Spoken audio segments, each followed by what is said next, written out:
Obama to join midterm battle, starting in California and Ohio. Former President Barack Obama is poised to plunge into the fray of the midterm campaign, returning to electoral politics with a frontal attack on Republican power in two states that are prime Democratic targets this fall, California and Ohio.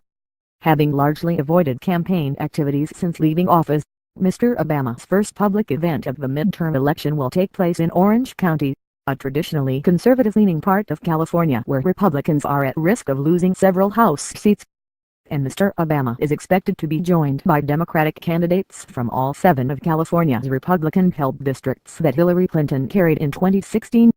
Mr. Obama intends to campaign next Thursday in Cleveland for Richard Cordray, the former bank regulator in his administration who is the Democratic nominee for Ohio governor. Republicans have held total control of the state government since the 2010 election, and Mr. Obama helped encourage Mr. Cordray, also a former state attorney general, to seek the governorship.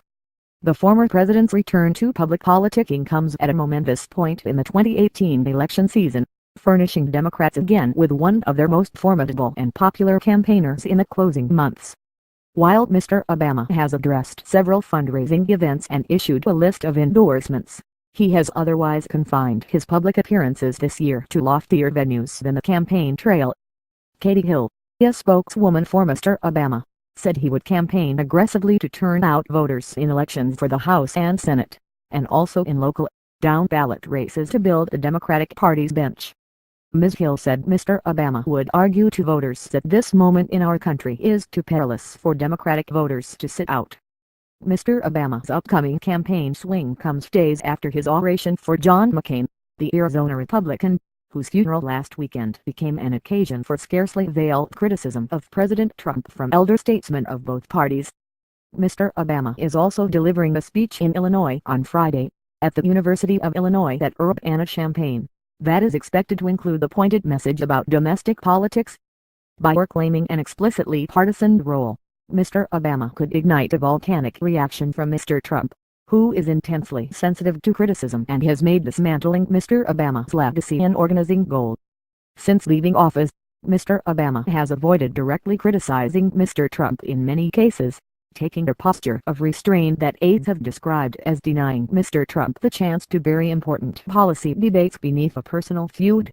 Yet an angry reaction from Mr. Trump would be unlikely to trouble voters in California, where the president is deeply unpopular, or in several of the other states where Mr. Obama intends to campaign in the coming weeks. Mr. Obama is said to be especially determined to make the case against Republican economic policies, and to deliver a forceful message on health care, according to people briefed on his plans. Representative Ben Ray Lujan of New Mexico, the chairman of the Democratic Congressional Campaign Committee, said Mr. Obama would provide an inspirational voice and unifying message on the campaign trail, beginning in California.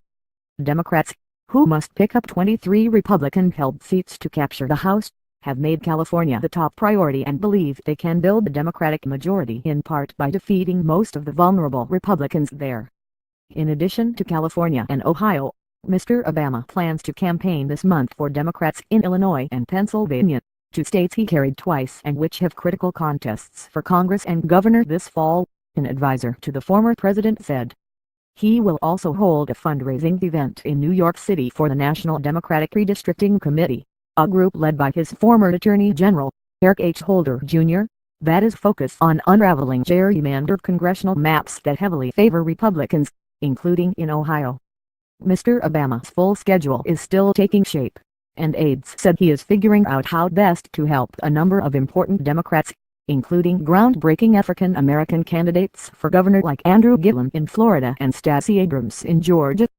Mr. Obama will probably tread lightly in some parts of the country, though, in many of the red states vital to control of the Senate, he remains a divisive figure and less popular than Mr. Trump.